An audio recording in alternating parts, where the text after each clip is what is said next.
మదనపల్లిలో అతిపెద్ద fashion world SR shopping mall మార్చి 8న హీరోయిన్ మీనాక్షి చౌదరిచే గ్రాండ్ ఓపెనింగ్ 3 లక్షల వెరైటీలు అతి తక్కువ ధరలు.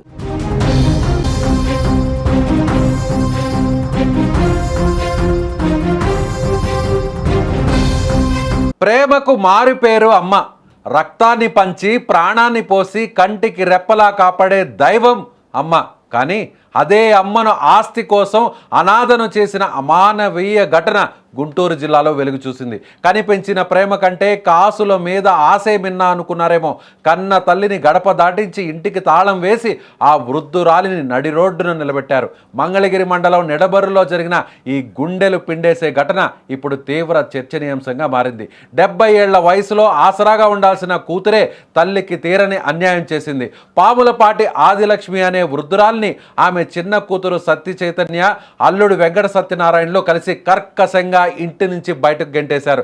అంతటితో ఆగకుండా ఆమె ఉంటున్న ఇంటికి తాళం వేసి ఆ బామ్మను ఎండలో అనాథలా వదిలేశారు.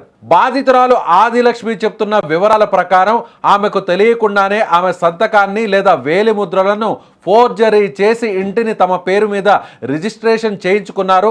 ఆస్తి చేతికి రాగానే అప్పటి వరకు ప్రేమగా నటించిన కూతురు, అల్లుడు అసలు రంగును బయటపెట్టారు. 70 ఏళ్ల వయసులో నడవలేని స్థితిలో ఉన్న తల్లిని కనికరం లేకుండా బయటకు నెట్టేయడం చూసి స్థానికులు సైతం కన్నీరు పెట్టుకున్నారు. నడి రోడ్డుపై దిక్కు తోచని స్థితిలో ఉన్న ఆదిలక్ష్మి స్థానికుల సహకారంతో పోలీసులను ఆశ్రయించింది.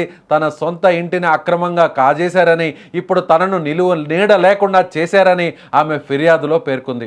ఈ ఘటనపై తక్షణమే స్పందించిన Mangalagiri rural SI CH Venkat నిందితులైన కూతురు, అల్లుడిని అదుపులోకి తీసుకున్నారు. గ్రామంలో జరిగిన ఈ దారుణాన్ని చూసి నిడమర్రు ప్రజలు ఆవేదన వ్యక్తం చేస్తున్నారు.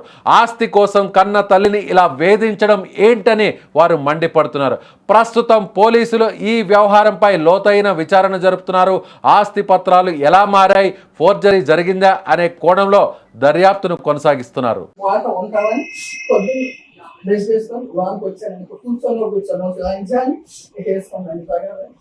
ముగ్గురు బ్యాగ్ వేసుకున్నారండి, నలుగురు కూడా వేసుకొని ఏమైతే లంచం చచ్చిపోయారు ఇంకెందుకు అని ఇవ్వలేదండి, కలిపేసారు. మంగళగిరి మన నిడమూరు గ్రామంలో పాములపాటి ఆదిలక్ష్మి అనేటువంటి ఒక మహిళ 70 సంవత్సరాలు పెద్దనమిడ ఉదయాన్నే పోలీస్ స్టేషన్ రావడం జరిగింది. విచారించగా తన చిన్న కుమార్తె అయినటువంటి చైతన్య అనే ఆమెకి తాడేపల్లిగూడెం నుండి వెంకట సత్యనారాయణ రెడ్డి గారికి ఇక్కడ వివాహం జరిపించగా తన చిన్న కూతురు గత సుమారు 2 నెలల క్రితం తన భర్తకు ఆరోగ్యం అని చెప్పి ఇంటికి రావడం, నిడమర్లో ఇంట్లో వాళ్ళ దగ్గర ఉంటూ ఆ ఇల్లుని తన పేరు మీద రాసుకొని ఈరోజు నన్ను బయటికి పంపించేశారు, నాపై దుర్భాషలాడారని చెప్పేసి రిపోర్ట్ ఇవ్వడం జరిగింది.